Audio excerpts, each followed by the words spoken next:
एक दिन एक ब्राह्मण ने अपनी पत्नी को अपने बिना खाना खाने से मना किया ताकि कहीं ऐसा न हो कि वह बकरी बन जाए। इसके जवाब में उसकी पत्नी ने भी उससे यही कहा कि वह भी उसके बिना खाना नहीं खाएगा ताकि वह कहीं चीता न बन जाए। दोनों राजी हो गए। इस तरह काफी दिन निकल गए और दोनों में से किसी ने अपना वायदा नहीं तोड़ा। दोनों एक दूसरे के साथ ही खाना खाते थे, पर एक दिन उस ब्राह्मण की पत्नी ने अपने बच्चों को खाना देते समय उस खाने में से चखने के लिए एक कौर खुद खाकर देख लिया। उस समय क्योंकि उसका पति वहां था नहीं, सो उसकी पत्नी तुरंत ही एक बकरी बन गई। जब वह ब्राह्मण घर आया तो उसने देखा कि एक बकरी उसके घर के चारों तरफ घूम रही है। यह देखकर वह बहुत दुखी हुआ, क्योंकि वह तुरंत ही जान गया कि वह बकरी और कोई नहीं बल्कि उसकी अपनी प्यारी पत्नी थी। उसने उसको अपने घर के आंगन में बांध दिया और उसकी बड़ी सावधानी से सेवा करने लगा। कुछ साल बाद उसने दूसरी शादी कर ली, पर उसकी दूसरी पत्नी उसकी पहली पत्नी के बच्चों के साथ बिल्कुल भी अच्छा व्यवहार नहीं करती थी। वह तो उनको खाना भी बहुत कम देती थी।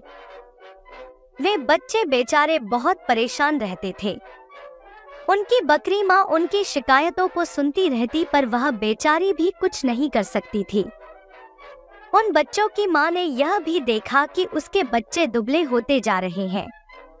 इसलिए एक दिन उसने अपने बच्चों में से एक बच्चे को अपने पास बुलाया और उससे दूसरों को भी यह बात चुपचाप बताने के लिए कहा कि जब भी उनको भूख लगे तो वे एक डंडी से उसके सींगों को मारें।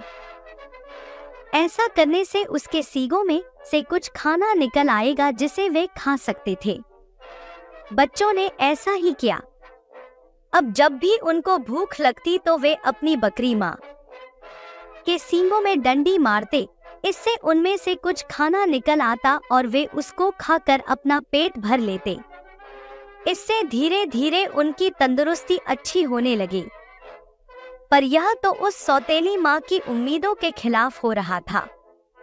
उसके सौतेले बच्चे तो बजाय दुबले होने के और ज्यादा तंदुरुस्त होते जा रहे थे, जबकि वह खुद उनको बहुत कम खाना देती थी। वह उनको इतना तंदुरुस्त देखकर बहुत ही ताज्जुब में पड़ गई कि यह सब कैसे हो रहा था। कुछ समय बाद उस ब्राह्मण की दूसरी पत्नी ने एक एक आंख की बेटी को जन्म दिया।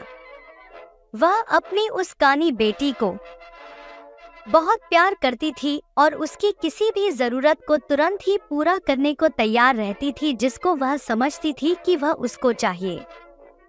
कुछ दिनों बाद जब वह लड़की काफी बड़ी हो गई, चलने फिरने लगी, बोलने चालने लगी, अच्छी तरह बात करने लगी, तो उसकी माँ उसको दूसरे बच्चों के साथ बाहर खेलने के लिए भेजने लगी।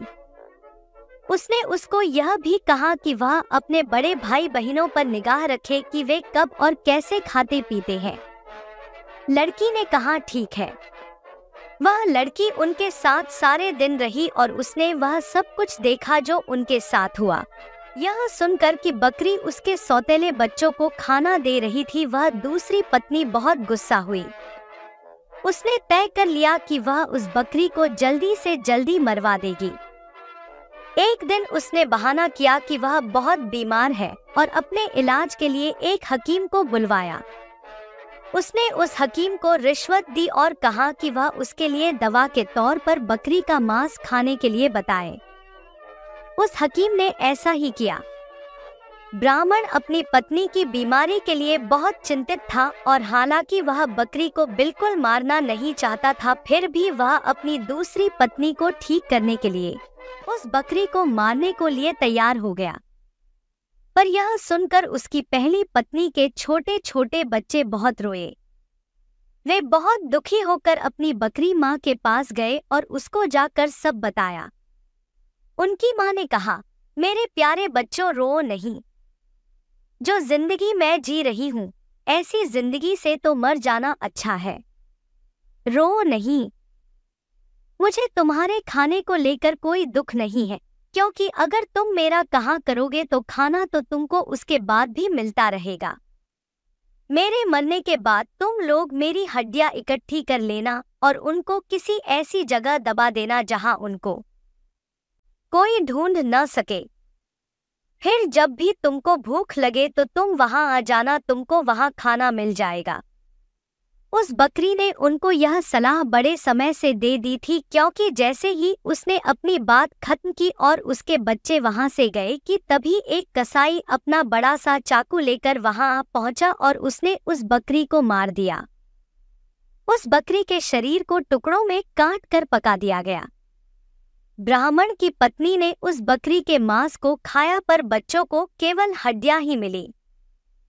बच्चों ने उन हड्डियों का वही किया जो उनकी बकरी मां ने उनसे करने के लिए कहा था। उन्होंने उसकी हड्डियां एक ऐसी जगह दबा दी जहां उन्हें कोई ढूंढ नहीं सकता था। जब उनको खाने की जरूरत होती तो वे वहां जाते और उन हड्डियों से खाना मांग लेते और उनको खाना मिल जाता। सो अब उनको फिर से खाना रोज और खूब मिल रहा था। अब वे भूखे भी नहीं रहते थे। उनकी तंदुरुस्ती फिर से ठीक होती जा रही थी। उस बकरी के मर जाने के कुछ समय बाद ब्राह्मण की पहली पत्नी की एक बेटी पानी के नाले में अपना चेहरा धो रही थी कि उसकी नाक की लौंग खुल गई और पानी में गिर गई। एक मछली पानी के साथ साथ उसको भी पी गई।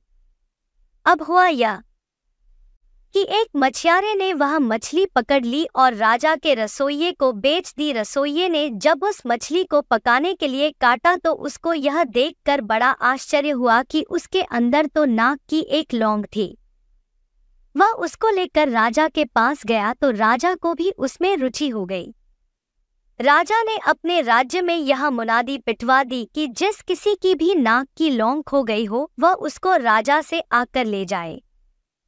कुछ ही दिनों में उस लड़की का भाई राजा के पास आया और बोला कि वह नाक की लौंग उसकी बहन की थी।